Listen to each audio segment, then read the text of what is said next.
Le silence dans la pièce était assez lourd pour écraser une âme. 5 personnes avides étaient assises dans des fauteuils en cuir, leurs yeux collés à l'avocat, attendant d'entendre combien de millions ils avaient hérité. Raclement de gorge, dans le coin, serrant un imperméable mouillé, se tenait la seule personne que personne ne remarquait. Il pensait qu'elle était faible. Il pensait qu'elle était stupide. Il pensait qu'elle était juste laide. Mais quand l'avocat, M. Sterling, leva finalement les yeux du document et prononça son nom, l'air quitta la pièce. Ce n'était pas juste un legs, c'était une bombe.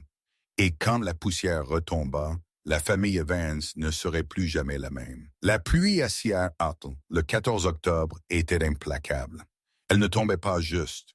Elle martelait contre les parapluies noirs des personnes en deuil debout autour de la tombe d'Arthur Vance. Il était un titan de l'industrie, un homme qui avait bâti Vance Logistics d'un seul camion dans un empire mondial de transport maritime. Pour le monde, il était un génie. Pour sa famille, il était un distributeur automatique qui avait finalement, commodément éclaté. Raclement de gorge. Serena Vance se tenait au tout bord de la foule. Elle n'était pas sous le grand auvent chauffé réservé à la famille immédiate. Elle se tenait dans la boue, tenant un petit parapluie cassé qui se retournait à l'envers chaque fois que le vent soufflait en rafale. Elle regarda l'arrière de la tête de son mari, Richard Vance. Il portait un costume italien sur mesure qui coûtait plus que ce que le père de Serena avait gagné en 1 an. Le bras de Richard n'était pas autour de Serena. Il était drapé de manière consolante autour de sa mère, Victoria. Victoria Vance était une femme faite de glace et de diamants. Même aux funérailles de son mari, elle ressemblait moins à une veuve en deuil et plus à une reine attendant son couronnement. Elle tourna légèrement la tête, ses yeux perçants balayant la foule jusqu'à ce qu'ils atterrissent sur Serena. Elle ricana, une micro-expression de pur dégoût avant de se tourner de nouveau vers le prêtre. Serena frissonna. Elle n'avait pas froid seulement à cause de la pluie. Elle avait froid à cause de 5 ans de mariage qui avaient lentement dénudé chaque couche de son estime de soi. « Amen », conclut le prêtre. Alors que la foule commençait à se disperser vers la file d'attente de limousine, Serena s'avança pour rejoindre son mari. Elle tendit la main, sa main tremblant légèrement, pour toucher la manche de Richard. « Richard », chuchota-t-elle, « puis-je rouler avec vous? Mes chaussures sont trempées. » Richard se retourna, son visage se tordant en une grimace qu'il cacha rapidement au photographe proche. Il saisit son coude, sa poigne douloureuse. « Ne m'embarrasse pas, Serena, » siffla-t-il, sa voix basse et venimeuse. « La limousine est pleine. Maman a besoin d'espace et mon frère Marcus roule avec nous. Tu prends de la berline avec le personnel. »« Mais je suis votre femme, » Serena dit, sa voix à peine audible par-dessus la pluie. « Alors agis comme telle et arrête de faire des scènes, » Richard claqua. Il brossa sa manche là où elle l'avait touchée comme si elle était contagieuse. « Et arrange tes cheveux, tu ressembles à un rat noyé. C'est irrespectueux pour la mémoire de mon père. » Il se tourna et s'éloigna, glissant à l'arrière de la Mercedes de tête. Serena regarda la porte claquer. À travers la vitre teintée, elle le vit sortir son téléphone. Il souriait. Il ne faisait pas son deuil. Il lui envoyait probablement des messages. Jessica. Serena savait pour Jessica. C'était difficile de ne pas savoir quand votre mari rentrait à la maison sentant un parfum inconnu, ou quand des voyages d'affaires vers des lieux erratiques coïncidaient parfaitement avec les publications Instagram de Jessica. Serena était restée silencieuse, non pas stupidité, mais par une promesse qu'elle avait faite à Arthur Vance sur son lit de mort. « Attends », Arthur avait râlé, serrant sa main avec une force surprenante il y a juste 3 jours. « Promets-moi que tu attendras jusqu'à la lecture. Ne le quitte pas encore. Promesse-moi, enfant. » Alors elle attendit. Serena marcha vers l'ancienne berline grise garée derrière le corbillard. Le chauffeur, un homme gentil et âgé nommé Thomas, qui avait conduit Arthur pendant 20 ans, lui ouvrit la porte. « Je suis désolé, Madame Vance, » dit Thomas doucement, ses yeux remplis de pitié. Il ne devrait pas vous traiter ainsi. Serena lui fit un sourire triste et fatigué. C'est bon, Thomas, j'y suis habitué. Monsieur Arthur vous estimait beaucoup, vous savez, dit Thomas alors qu'elle glissait sur la banquette arrière. Il voyait tout, même quand les gens pensaient qu'il dormait. Serena hocha la tête. Des larmes lui piquaient enfin les yeux. Arthur avait été le seul qui la remerciait quand elle lui apportait du thé, le seul qui remarquait quand elle portait une nouvelle robe, le seul qui se souvenait de son anniversaire. Richard et Victoria la traitaient comme une femme de ménage non payée, quelqu'un pour organiser des fêtes, nettoyer les dégâts et rester hors de vue. Mais Arthur l'avait traitée comme une fille. Maintenant, il était parti et elle était seule dans un aquarium à requins. La lecture du testament était prévue pour 3 jours plus tard, au bureau de Sterling Hall et associés. Le bâtiment était un monolithe de verre au centre-ville de Seattle, criant richesse et pouvoir. La salle de conférence était vaste, dominée par une table en acajou assez longue pour y faire atterrir un avion. Victoria était assise à la tête de la table, tapant ses ongles manucurés contre le bois. À sa droite était assis Richard, ayant l'air ennuyé et impatient. À sa gauche était Marcus, le frère cadet de Richard, un homme qui avait échoué à 3 startups différentes financées par l'argent de papa et qui se trouvait actuellement à Las Vegas, bien qu'il soit revenu spécifiquement pour le chèque. Serena était assise sur une chaise contre le mur, loin de la table. « Pourquoi est-elle ici ?» Victoria demanda, ne regardant pas Serena, mais s'adressant à l'air vide. « C'est une affaire de famille privée. » L'avocat a insisté pour que tous les conjoints soient présents, maman. Richard dit, vérifiant sa Rolex. « Laissez-la s'asseoir là. Elle ne comprendra de toute façon pas le jargon juridique. Ne parle juste pas, Serena. »« Je ne parlerai pas, » Serena dit doucement. La porte s'ouvrit et M. Jeffrey Sterling entra. C'était un homme dans la soixantaine aux cheveux argentés et à la réputation d'être impitoyable. Il portait un épais folio en cuir. Il ne sourit pas. Il marcha vers la tête de la table, forçant Victoria à pousser sa chaise sur le côté, affirmant sa dominance immédiatement. « Bonjour, dit Sterling. Sa voix était rauque. Il plaça le folio sur la table. « Nous sommes ici pour exécuter le dernier testament d'Arthur James Vance. »« Allons-y, Jeffrey, » Marcus, réclamant de gorge, dit, se penchant en avant. « J'ai un vol à 6 heures. »« Patience, Marcus, » dit M. Sterling, ses yeux froids derrière ses lunettes. Les instructions d'Arthur étaient très spécifiques. Il ouvrit le dossier. Le bruit du papier qu'on feuilletait était le seul bruit dans la pièce. Premièrement, Sterling commença concernant les actifs de liquidité.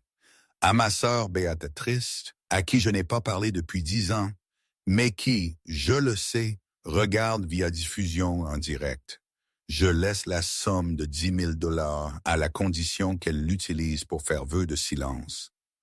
Marcus ricana. Victoria leva les yeux au ciel. Arthur et ses blagues. À mon personnel dévoué, Sterling continua. Thomas, mon chauffeur, Martha, ma cuisinière, et Henderson, mon jardinier. Je laisse 500 000 $ chacun, exempt d'impôts. Richard claqua sa main sur la table. « 1 demi-million pour le jardinier. C'est absurde.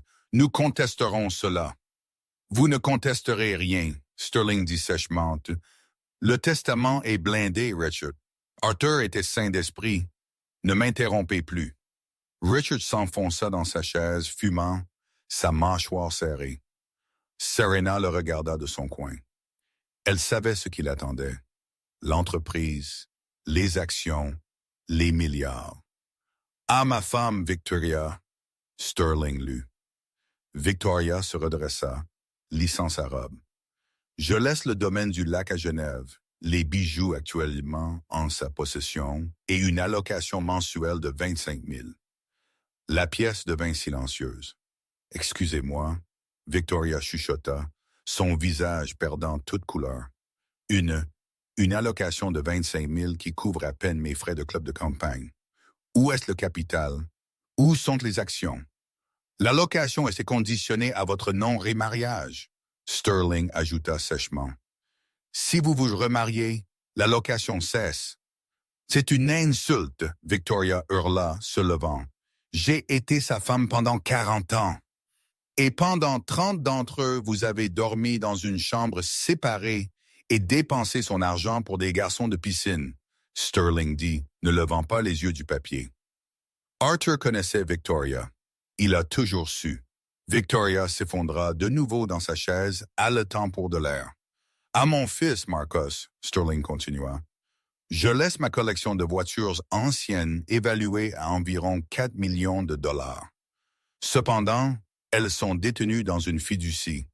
Vous ne pouvez pas les vendre. Vous ne pouvez que les conduire. Si vous tentez de les vendre, elles seront données à des œuvres de charité. Marcus avait l'air de vouloir vomir. Il avait besoin d'argent pour payer ses dettes de jeu, pas de voiture qu'il ne pouvait pas liquider. Il ne peut pas faire ça. J'ai besoin de l'argent. Et enfin, Sterling dit, tournant son regard vers Richard. Richard sourit. C'était ça. Les deux autres avaient été snobés, ce qui signifiait que lui, celui qui travaillait réellement à l'entreprise, bien que paresseusement, obtiendrait l'empire. À mon fils aîné Richard, Sterling lut. Je laisse la maison familiale à Seattle et mon siège au conseil d'administration, à condition qu'il puisse maintenir un vote majoritaire.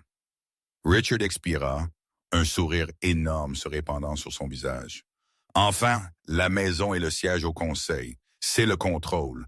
Je savais que le vieil homme ne me laisserait pas en plan. Cependant, Sterling dit, levant un doigt, le siège au conseil est inutile sans l'intérêt de contrôle des actions de la société. Arthur possédait 60% de Vance Logistics. Ces 60% représentent le pouvoir de contrôle de tout l'Empire. Oui, donnez-moi les actions, Richard dit, tendant sa main. Monsieur Sterling ferma le dossier partiellement et regarda par-dessus le bord de ses lunettes. Il ne regarda pas Richard. Il ne regarda pas Victoria.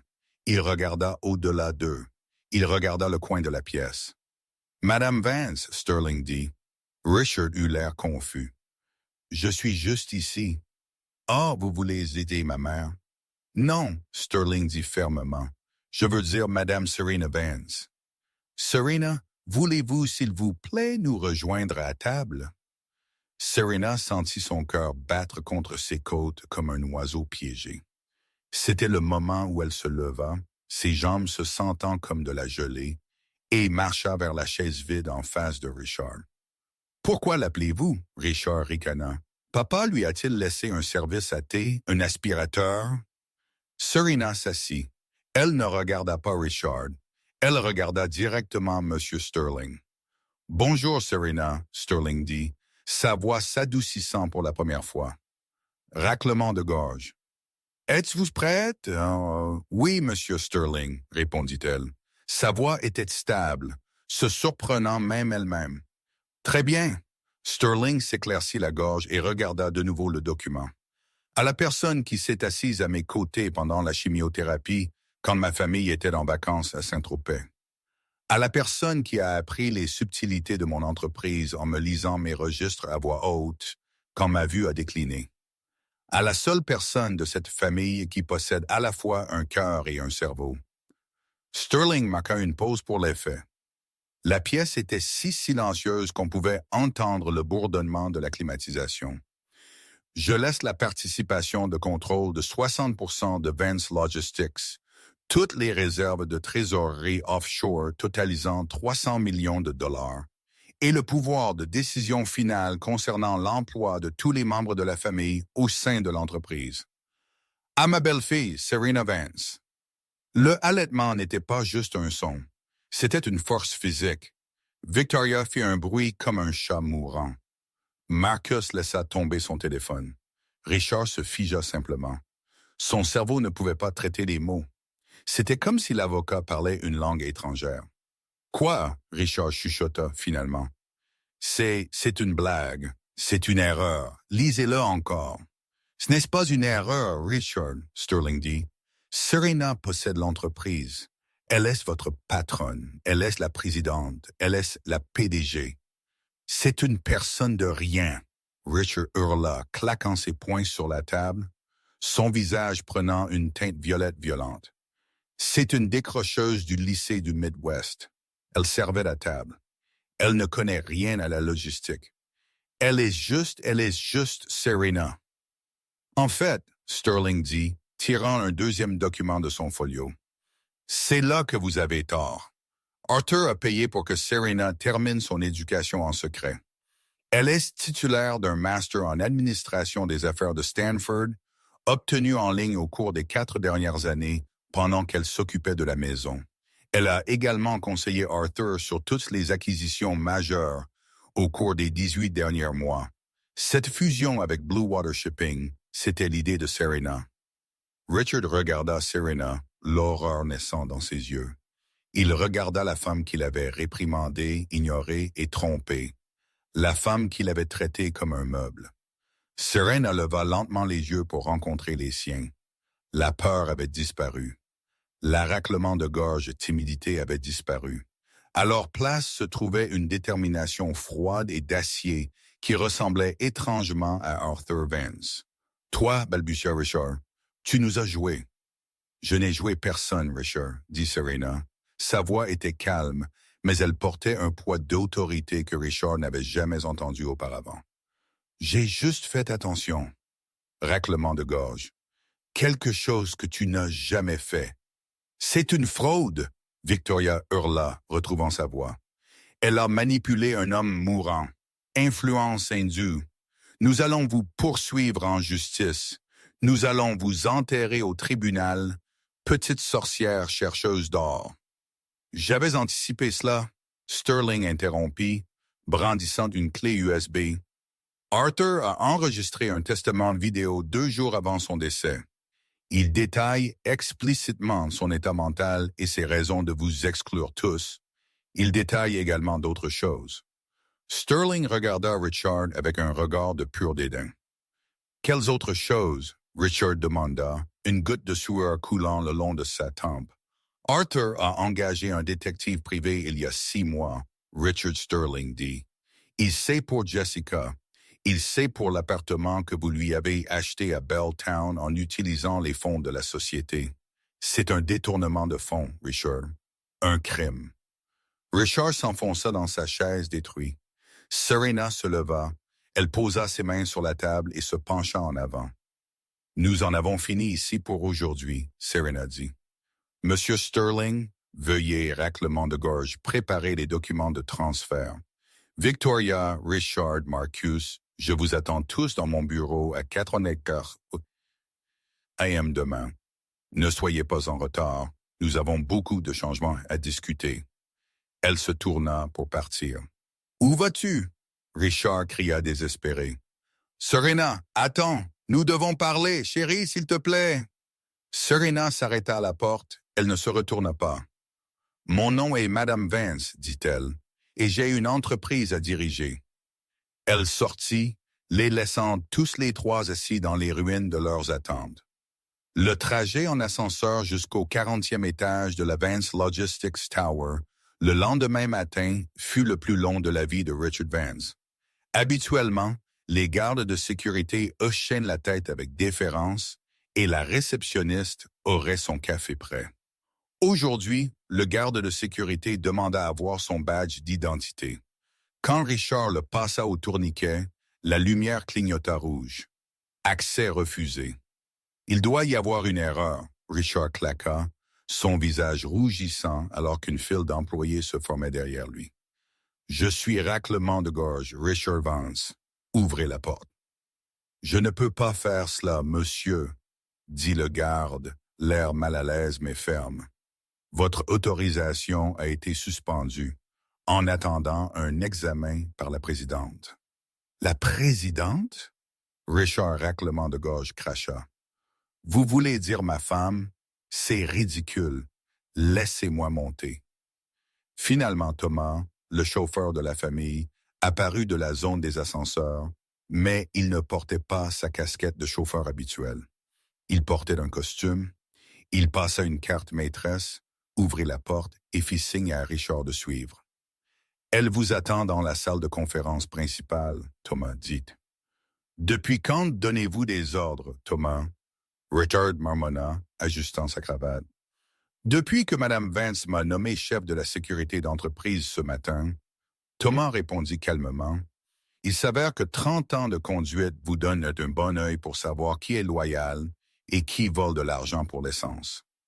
Quand Richard entra dans la salle de conférence, il y trouva déjà Victoria et Marcus. Victoria faisait les 100 pas, l'air hagard. Elle n'avait pas dormi. Marcus était affalé sur une chaise regardant son téléphone, vérifiant probablement si ses cartes de crédit avaient déjà été annulées. À la tête de la table, l'ancien siège d'Arthur était assise Serena. Elle avait l'air transformée. Fini les cardigans surdimensionnés et le chignon désordonné. Elle portait un blazer bleu marine ajusté. Ses cheveux étaient lisses et droits, et elle lisait un rapport financier sur une tablette. À sa droite était assis M. Sterling, l'avocat, et à sa gauche se trouvait une femme que Richard ne reconnaissait pas, une experte comptable judiciaire aux yeux perçants nommée Sarah Jenkins. « Asseyez-vous », Serena dit sans lever les yeux. « Serena, cette mascarade a assez duré. »« Yay !» Victoria commença, essayant de retrouver de son ton hautain habituel. « Nous devons discuter de la location. 25 000 n'est tout simplement pas faisable pour une femme de ma stature. J'ai des galas à assister. Vous avez un problème de fraude hypothécaire, Victoria? » Serena interrompit, levant finalement les yeux. Elle fit glisser un dossier sur la table. « Arthur savait que vous preniez des prêts sur la maison d'été des Hamptons, une maison que vous ne possédiez techniquement pas parce qu'elle était au nom de l'entreprise. Serena, raclement de gorge, dit que vous avez falsifié sa signature 3 fois. » Victoria se figea, sa bouche s'ouvrit et se ferma comme un poisson. « C'est 5 ans de prison fédérale, M. Sterling ajouta utilement, à moins que la société ne décide de ne pas porter plainte. » Serena tourna son regard vers Marcus. « Et vous, vous avez utilisé le compte de dépenses de l'entreprise pour financer vos voyages de jeu à Macao? 200 000 $ étiquetés comme divertissement client. Sauf que les clients étaient des croupiers de blackjack. » Marcus se recroquevilla dans sa chaise. « Et Richard, » Serena dit, sa voix baissant d'une octave. Elle se tourna vers l'experte comptable judiciaire. « Sarah, voudriez-vous détailler? » Sarah Jenkins s'éclaircit la gorge. « Monsieur Vance a détourné environ 40 000 par mois vers une société écran appelée JC Corp Consulting. Le seul agent enregistré de JC Corp est une mademoiselle Jessica Miller. Les fonds ont été utilisés pour acheter un condominium à Belltown, une Porsche Cayenne et plusieurs vacances de luxe. » Richard sentit le sang quitter son visage. Il regarda sa mère. Victoria le regarda avec un venin pur. Raclement de gorge. « Idiote! » Victoria siffla à son fils. « Tu l'as laissé te prendre. » Je ne pensais pas qu'elle regarderait, Richard se défendit. Elle était juste la femme de ménage. Elle était censée être stupide. Ce fut ton erreur fatale, Richard, Serena dit doucement. Tu as confondu silence et stupidité. J'ai vu chaque relevé bancaire qui arrivait à la maison. J'ai vu chaque reçu que tu laissais dans tes poches quand je faisais ta lessive. Je savais pour Jessica il y a 2 ans. Alors pourquoi es-tu resté? Richard demanda, sa voix tremblant. Pourquoi n'es-tu pas parti? Parce qu'Arthur m'a demandé de protéger son héritage, Serena dit. Il savait que vous mèneriez cette entreprise à la ruine en 6 mois. Il voulait s'assurer que la propriété soit transférée en toute sécurité à quelqu'un qui ne laisserait pas 5 000 employés perdre leur emploi juste pour que vous puissiez acheter une Porsche à votre maîtresse. Serena se leva. Le pouvoir dans la pièce gravitait vers elle. « Voici l'accord, » annonça-t-elle. « Je ne vous envoie pas en prison. Pas encore. Ce serait mauvais pour le cours de l'action d'avoir toute la famille fondatrice inculpée le même jour. Elle plaça 3 documents sur la table.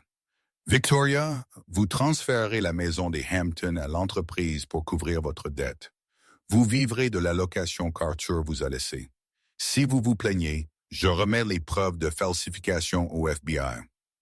Victoria signa, sa main tremblant si fort qu'elle déchira le papier.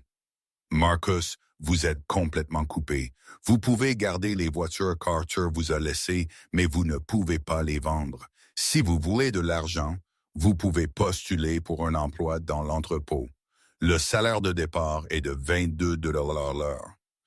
Marcus jeta son stylo à travers la pièce, mais finit par signer la renonciation, reconnaissant sa dette. Et Richard, Serena dit, regardant son mari, vous êtes viré en tant que vice-président. Tu ne peux pas me virer, Richard chuchota. Je suis un Vance. Vous êtes viré, répéta-t-elle. Cependant, l'entreprise a un poste vacant. Nous avons besoin d'un responsable pour l'unité d'assainissement et d'élimination des déchets dans notre succursale d'Alaska. Cela paye 60 000 $ par an. Il fait froid, ça sent mauvais, et c'est loin de Jessica. Acceptez-le et je ne signalerai pas le détournement de fonds aux autorités. Refusez et la police attend dans le hall. Richard la regarda. L'humiliation était absolue. Je le prends, il étouffa. Bien, Serena dit. Faites vos bagages. Vous partez ce soir. 2 semaines s'étaient écoulées. Les médias l'avaient appelé la révolution Vance. Le magazine Forbes fit une couverture sur Serena intitulée « La stratège silencieuse ». L'action de l'entreprise avait bondi de 15% après qu'elle eut annoncé une nouvelle initiative d'énergie verte, quelque chose que Richard avait bloqué pendant des années. Mais le silence dans la famille Evans n'a jamais signifié la paix. Il signifiait complot. Richard n'est pas allé en Alaska. Il était monté dans l'avion, oui, mais il était descendu à l'escale à Vancouver et avait fait demi-tour, louant une chambre de motel bon marché en périphérie de Seattle. Il était désespéré, furieux et alimenté par l'incapacité d'un narcissique à accepter la défaite. Il était assis dans la chambre de motel sombre, l'odeur de cigarette éventée planant dans l'air. Assise en face de lui sur la couette tachée était Jessica. Elle n'était pas contente. Sa Porsche avait été saisie par les avocats de l'entreprise et son condo était en cours de saisie. « Tu as dit que tu allais être riche », Jessica claqua, limant agressivement ses ongles. « Maintenant, tu es un fugitif de ta propre femme. Ce n'est pas pour ça que j'ai signé. »« Richard, tais-toi et écoute, » Richard grogna. « J'ai un plan. Serena pense qu'elle est intouchable parce qu'elle a l'avantage financier. Mais elle a un point faible. »« Quel point faible? » Jessica demanda. « Elle est pratiquement une sainte dans la presse en ce moment.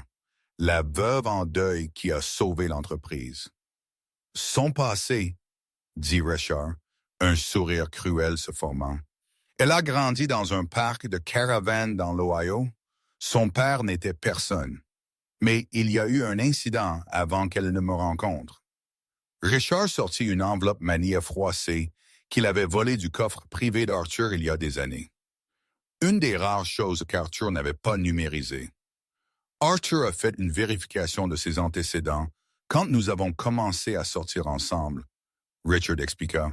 Il a découvert que quand Serena avait 18 ans, elle avait été arrêtée pour avoir volé un pain et des médicaments.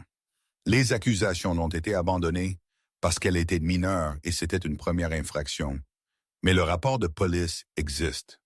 Vol à l'étalage, Jessica rit. C'est tout, Richard. Les gens aiment une histoire de la misère à la richesse. Elle a volé du pain pour survivre. Cela la fait passer pour une héroïne, pas une méchante. Raclement de gorge. Pas si nous le truquons, Richard dit, ses yeux brillants de malice. J'ai un ami en criminalistique numérique, un gars avec qui je faisais la fête. Nous pouvons modifier le dossier numérique, changer pain en cocaïne, changer vol à l'étalage en distribution.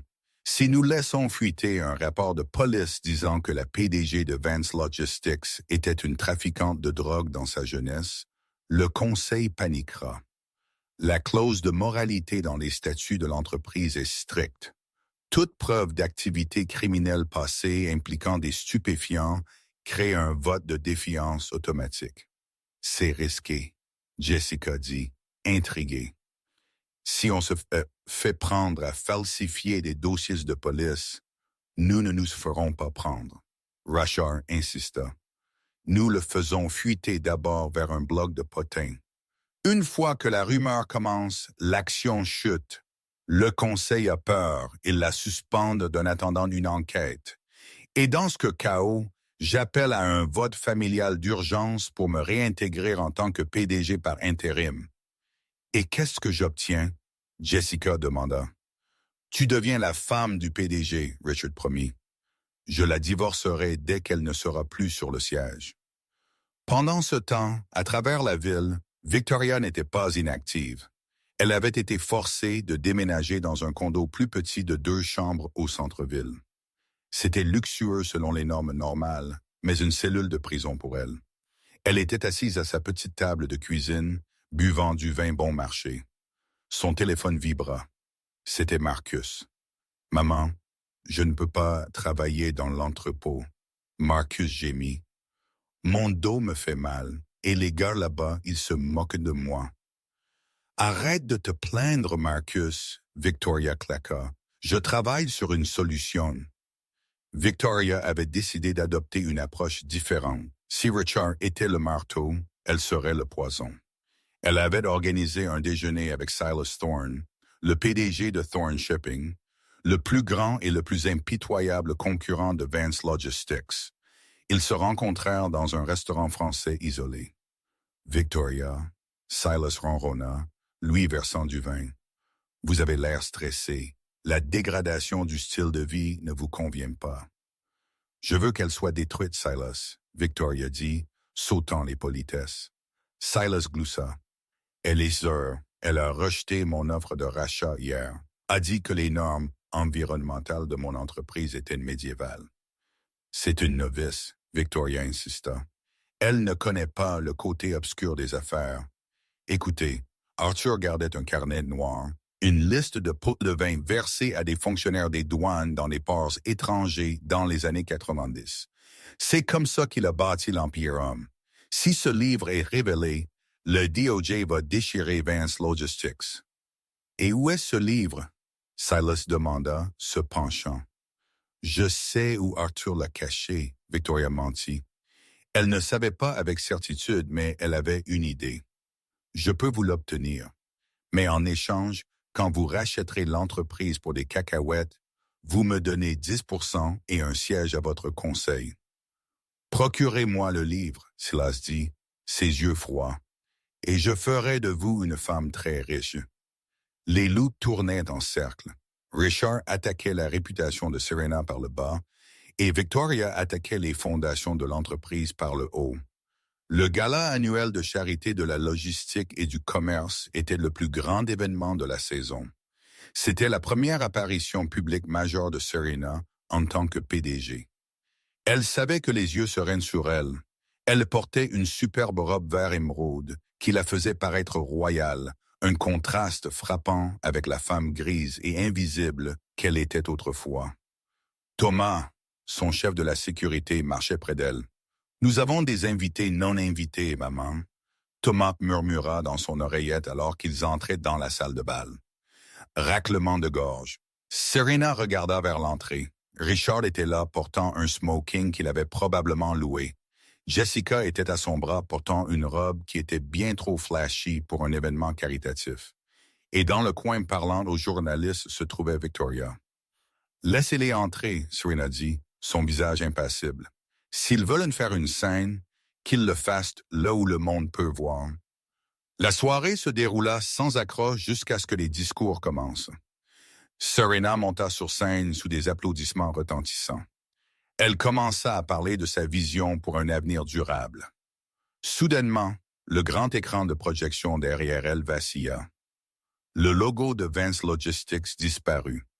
À sa place, un rapport de police granuleux et photoshopé apparut. Il montrait une photo d'identité judiciaire d'une jeune Serena prise de sa carte d'étudiant, manipulée pour avoir l'air hagard. Le texte était agrandi. Accusation. Possession avec intention de distribuer de la cocaïne. La pièce à l'état. Des murmures éclatèrent comme un feu de brousse. « Est-ce vrai? » Quelqu'un cria.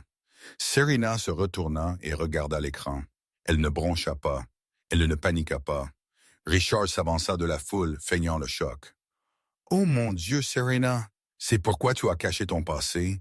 Tu étais une trafiquante de drogue. » Il se tourna vers les membres du conseil assis à la table d'honneur. « Messieurs, sûrement nous ne pouvons pas avoir une criminelle à la tête de l'entreprise de mon père. C'est une violation des statuts. Elle doit démissionner immédiatement. » Des flashs éclatèrent, des journalistes criaient des questions. Jessica souriait derrière sa main. Serena tapota le microphone. « Thump, thump. Avez-vous tout à fait fini, Richard? » Elle demanda. Sa voix retentit à travers les haut-parleurs, réduisant la pièce au silence. « La preuve est à l'écran, » Richard cria. « Vous êtes une fraude. »« Thomas, » Serena dit calmement, « veuillez jouer l'autre vidéo. » Thomas fit un signe de tête à la cabine technique. L'écran vacilla de nouveau. Le faux rapport de police disparut. Une nouvelle vidéo apparut. C'était des images de vidéosurveillance. C'était horodaté hier 14 heures. Cela montrait l'intérieur d'un café Internet louche. Dans la vidéo, Richard Vance et un homme en sweat à capuche étaient penchés sur un ordinateur portable. L'audio était clair, probablement enregistré par un microphone parabolique ou un micro-espion. Voix vidéo. Richard, assure-toi que la photo d'identité ait l'air mauvais. Ajoute des cernes sous ses yeux. Change l'accusation en cocaïne. Le conseil doit penser qu'elle est une junkie. Voix vidéo. Hacker. Ça va vous coûter un supplément, mec. Falsifier une entrée de base de données de police est un crime. Voix vidéo. Richard, fais-le juste. J'ai besoin qu'elle soit ruinée avant le gala. La salle de bal devint silencieuse comme la mort. Le visage de Richard prit la couleur de la cendre. Il recula, heurtant un serveur et envoyant un plateau de champagne s'écraser au sol. « Mesdames et messieurs, » Serena dit, sa voix stable. « Mon mari semble avoir oublié que Vance Logistics possède la première entreprise de cybersécurité de l'État. Nous surveillons les menaces envers nos dirigeants. » Quand Richard a accédé au dark web pour trouver un faussaire, nos systèmes l'ont immédiatement signalé. Elle regarda Richard de haut de la scène. Le vrai rapport de police, Serena continua, était pour avoir volé un pain et de l'aspirine pour ma mère malade quand j'avais 18 ans et que nous étions sans abri. Je n'ai pas honte de ma lutte. Cela m'a fait ce que je suis.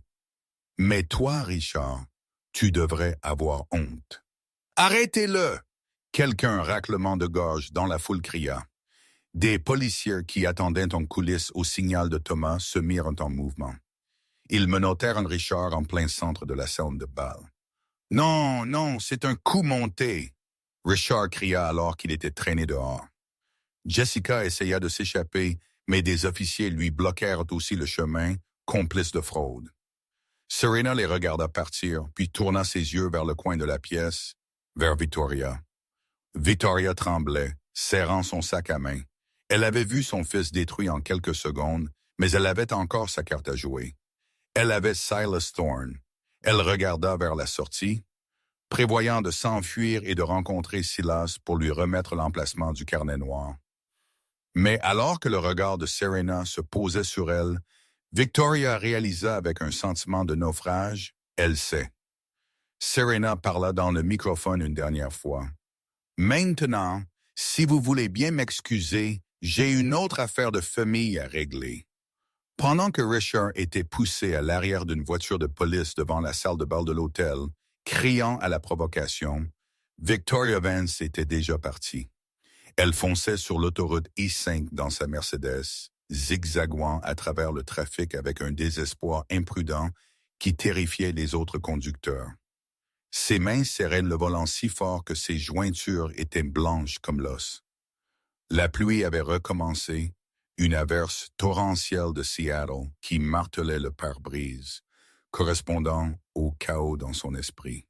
« Ils ne peuvent pas me prendre », pensa-t-elle, son souffle venant par de courtes, fortes allaitements. « Je suis Victoria Vance. Je suis de la royauté. » Elle tâtonna pour son téléphone, ses longs ongles en acrylique claquant contre l'écran, alors qu'elle composait le numéro de Silas Thorne. « L'avez-vous eu? » La voix de Silas répondit à la première sonnerie. Il avait l'air calme, presque ennuyé. Il avait probablement vu les nouvelles du gala à la télé. Il savait que la famille Vance implosait, et comme un vrai charognard, il voulait prélever la viande des os avant l'arrivée des requins. « Je vais à la maison du lac », Victoria cria par-dessus le son de la pluie et le moteur rugissant. Arthur y gardait le registre. Je me souviens l'avoir vu le cacher il y a des années, à l'intérieur du coffre-fort mural, derrière le portrait dans le bureau. Il contient tout, Silas, les dates, les montants, les noms de chaque douanier qu'il a soudoyé dans les années 90. C'est l'option nucléaire. « Et qu'est-ce qui vous fait penser que je le veux encore? » Silas demanda froidement. « Votre fils est menotté, Victoria. L'action chute. »« C'est exactement pourquoi vous le voulez, » Victoria hurla. « Ce livre prouve qu'Arthur était un criminel. Une fois que je le donnerai à la presse, le département de la justice gèlera tous les actifs de la société. Serena sera forcée de démissionner en disgrâce. L'action touchera le fond et vous pourrez acheter la part de contrôle pour des cacahuètes. » Il y eut une pause sur la ligne. Le silence s'étira pendant 5 secondes angoissantes. « Et mon paiement? » Silas demanda finalement. « 10 millions en espèces et un vol privé pour Zurich. » Victoria demanda, sa voix tremblant. « Je ne peux pas rester ici, Silas. Pas après ce soir. Prenez le livre. Je vous rencontrerai à la piste d'atterrissage de la Maison du Lac dans 1 heure, dit Silas. Ne me décevez pas, Victoria. La ligne raccrocha. Victoria arriva à la Maison du Lac 40 minutes plus tard.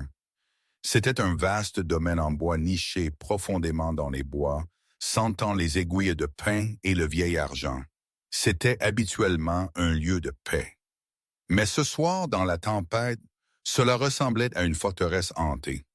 Elle abandonna sa voiture dans l'allée, laissant la porte ouverte à la pluie, et courut vers le porche d'entrée. Elle utilisa sa clé d'urgence, une qu'elle avait prétendu avoir perdue il y a des années, et entra.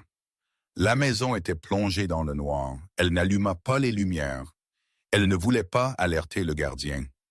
Elle utilisa la lampe de poche de son téléphone, le faisceau coupant l'air poussiéreux. Ses talons claquèrent bruyamment sur les parquets, résonnant comme des coups de feu dans ce silence. Elle se précipita dans le bureau, une pièce qui sentait encore le tabac à pipe d'Arthur. Avec un grognement d'effort, elle saisit le lourd tableau à l'huile du père d'Arthur et le fit pivoter du mur. Le voilà, le coffre-fort. Elle tourna le cadran. Elle connaissait la combinaison par cœur. 08 24 à 55. C'était son propre anniversaire. Une faiblesse sentimentale d'Arthur pour laquelle elle l'avait toujours raillé, mais qu'elle utilisait maintenant pour détruire son héritage. Clic. La lourde porte en acier s'ouvrit. Victoria tendit la main à l'intérieur, son cœur battant contre ses côtes. Elle s'attendait à des piles d'argent ou à un sac de diamants, mais il n'y avait qu'un seul objet.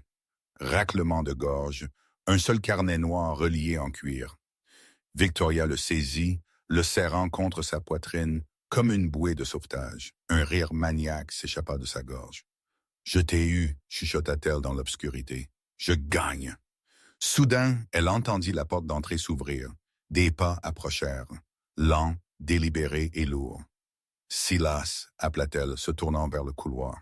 « Je suis dans le bureau. Je l'ai. Nous devons partir maintenant. » « Ce n'est pas Silas, Victoria. » La voix était calme, familière et absolument terrifiante. Le lustre du bureau s'alluma en clignotant, inondant la pièce d'une lumière aveuglante. Victoria haleta et protégea ses yeux. Quand sa vision s'éclaircit, elle se figea. Mise dans le lourd fauteuil en cuir d'Arthur, qui avait été tournée pour faire face au coffre-fort, était Serena. Elle ne portait plus sa robe de gala. Elle était vêtue d'un simple trench coat beige, ses jambes croisées, ses mains posées calmement sur ses genoux. Derrière elle, bloquant la seule sortie, se tenait Thomas. Il ne souriait pas. Il se tenait les bras croisés, l'air massif et inamovible. « Comment? » Victoria balbutia, faisant un pas en arrière jusqu'à ce qu'elle heurte le bureau. « Comment êtes-vous arrivé ici? » « J'ai conduit, je roulais vite. J'ai pris les hélicoptères, » Serena dit simplement. « C'est significativement plus rapide qu'une voiture, surtout par ce temps, et je savais exactement où vous alliez. »« Vous ne pouvez pas m'arrêter !» Victoria siffla, son choc se transformant en une agression d'animal acculé. Elle agita le carnet noir en l'air. « J'ai la preuve. C'est la fin de vous, Serena. Ce livre prouve qu'Arthur était un criminel. Même si vous me tuez, Silas sait. Le monde saura. » Serena ne bougea pas. Elle n'avait pas l'air effrayée. Elle avait l'air de la plaindre. « Ouvrez-le, Victoria, » Serena dit doucement. « Quoi? » « Le livre. Vous n'avez même pas regardé à l'intérieur, n'est-ce pas? Ouvrez-le, lisez la première entrée. » Victoria ricana, ses mains tremblant violemment.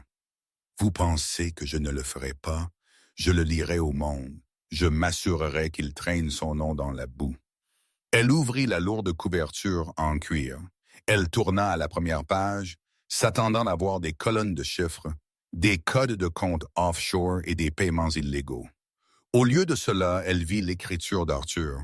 Mais ce n'était pas un registre, c'était une lettre. « Ma très chère Victoria » commença la page. Le souffle de Victoria s'accrocha. Elle continua à lire, ses yeux parcourant les lignes. « Si vous lisez ceci, alors je suis mort. Et si vous avez trouvé ce livre, cela signifie que vous avez essayé de me trahir une dernière fois. Vous cherchiez toujours le raccourci, Victoria. Vous avez toujours cru que j'avais bâti cette entreprise sur la corruption parce que vous ne pouviez pas concevoir le succès sans tricher. Vous vous êtes convaincu que j'avais un carnet noir de pots de vin. Je n'en ai jamais eu. J'ai bâti cet empire sur un travail acharné, un concept que vous n'avez jamais compris. » « Non, » Victoria chuchota, tournant la page frénétiquement. « Où est-il? Où sont les numéros? » Les pages suivantes étaient remplies de dates et de journaux, mais ce n'étaient pas des enregistrements des crimes d'Arthur. 14 juin 1998. Victoria a falsifié ma signature sur un chèque de $5,000. J'ai couvert cela pour qu'elle n'aille pas en prison. 2 août 2005. Victoria a accepté un pot de vin de l'entreprise de construction pour la nouvelle rénovation de l'entrepôt. Je l'ai remboursé de ma propre poche. 10 décembre 2015. Victoria et Silas Thorne se sont rencontrés en secret à l'Hôtel Pierre pour discuter de délits d'initié. Mon détective privé m'a envoyé les photos. Victoria laissa tomber le livre comme s'il était fait de plomb fondu.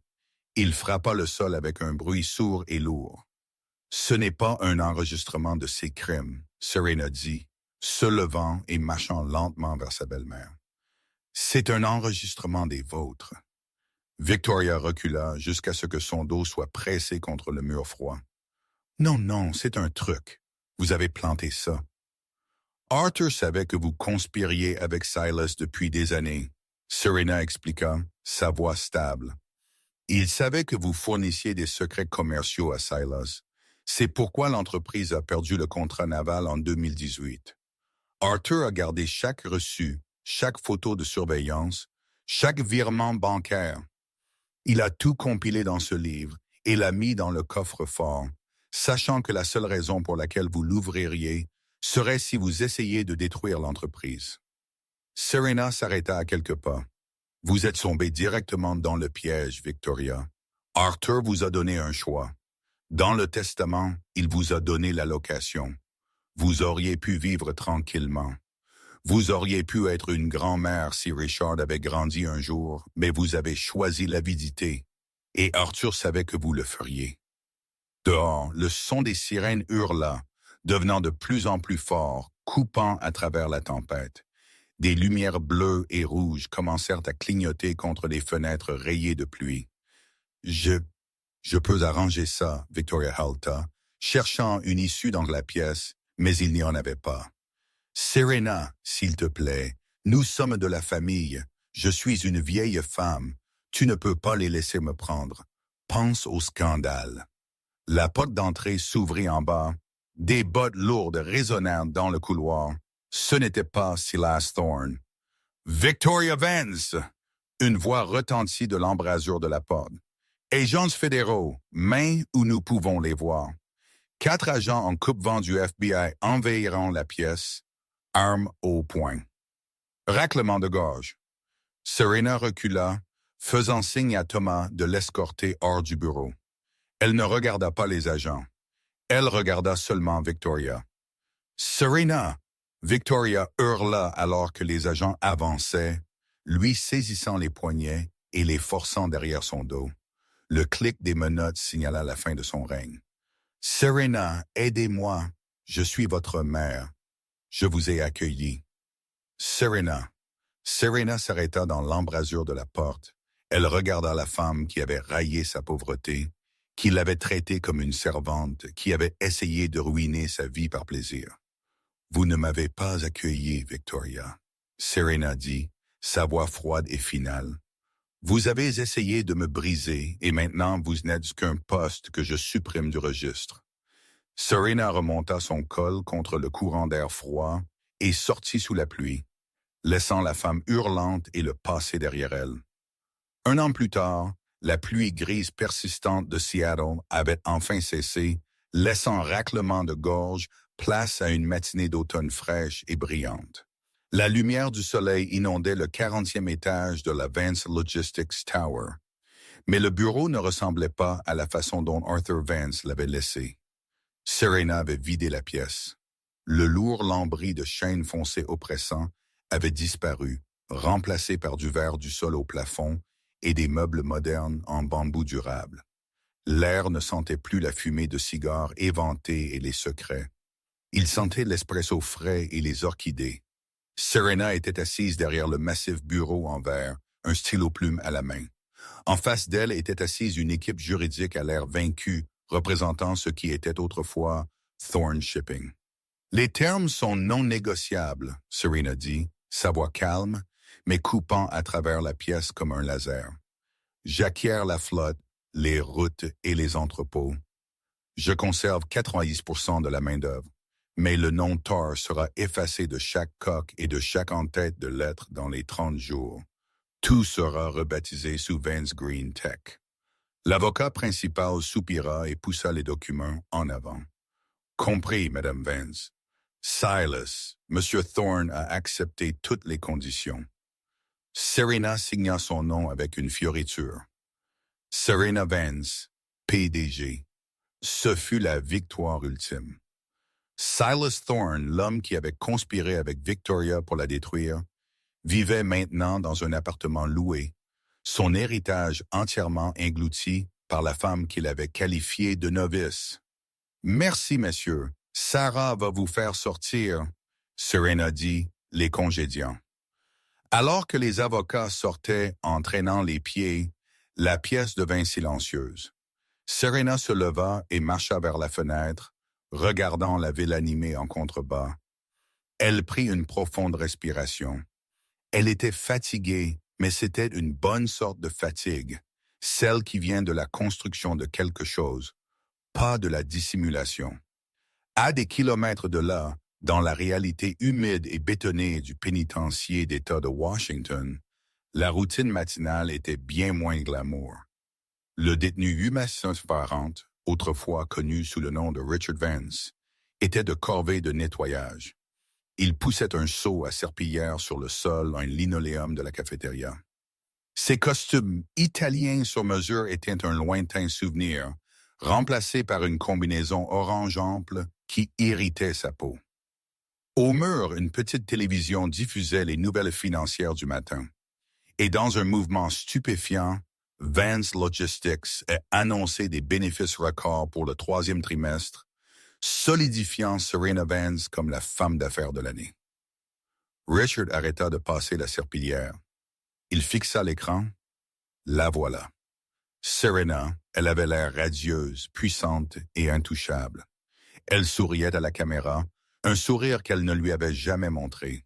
« Hey Vance! » Un gardien cria, frappant sa matraque sur une table. « Arrête de rêver et nettoie cette tâche. Tu as raté un endroit. » Richard serra le manche de la serpillière jusqu'à ce que ses jointures deviennent blanches. Il regarda de nouveau la tâche. C'était du gruau. Il nettoyait le désordre de quelqu'un d'autre. « Oui, monsieur. » Richard chuchota, inclinant la tête. L'ironie était une pilule amère qu'il devait avaler chaque jour. Il avait traité sa femme comme une servante, et maintenant, il était laide. Encore plus loin, dans un complexe d'appartements humides et exigus à Boca Raton, en Floride, Victoria Vance se tenait dans la voie express d'un supermarché discount. Elle portait de grandes lunettes de soleil pour cacher son visage, bien que personne ici ne sût qui elle était. Elle tâtonnait avec une poignée de coupons en papier. « Madame, ce coupon a expiré il y a 2 mois, » dit la caissière adolescente, faisant claquer son chewing-gum. « Je ne peux pas l'accepter. »« Savez-vous qui je suis? » Victoria claqua, ses vieux instincts s'enflammant. « Je suis Victoria Vance. J'exige de voir votre gérant. »« Madame, il y a une file. » Un homme derrière elle cria. « Avancez ou payez !» Victoria se figea. Elle regarda le total sur l'écran. 45 bouteilles et 50. Elle vérifia son portefeuille. Elle n'avait plus que 40 $ de son allocation gouvernementale pour la semaine.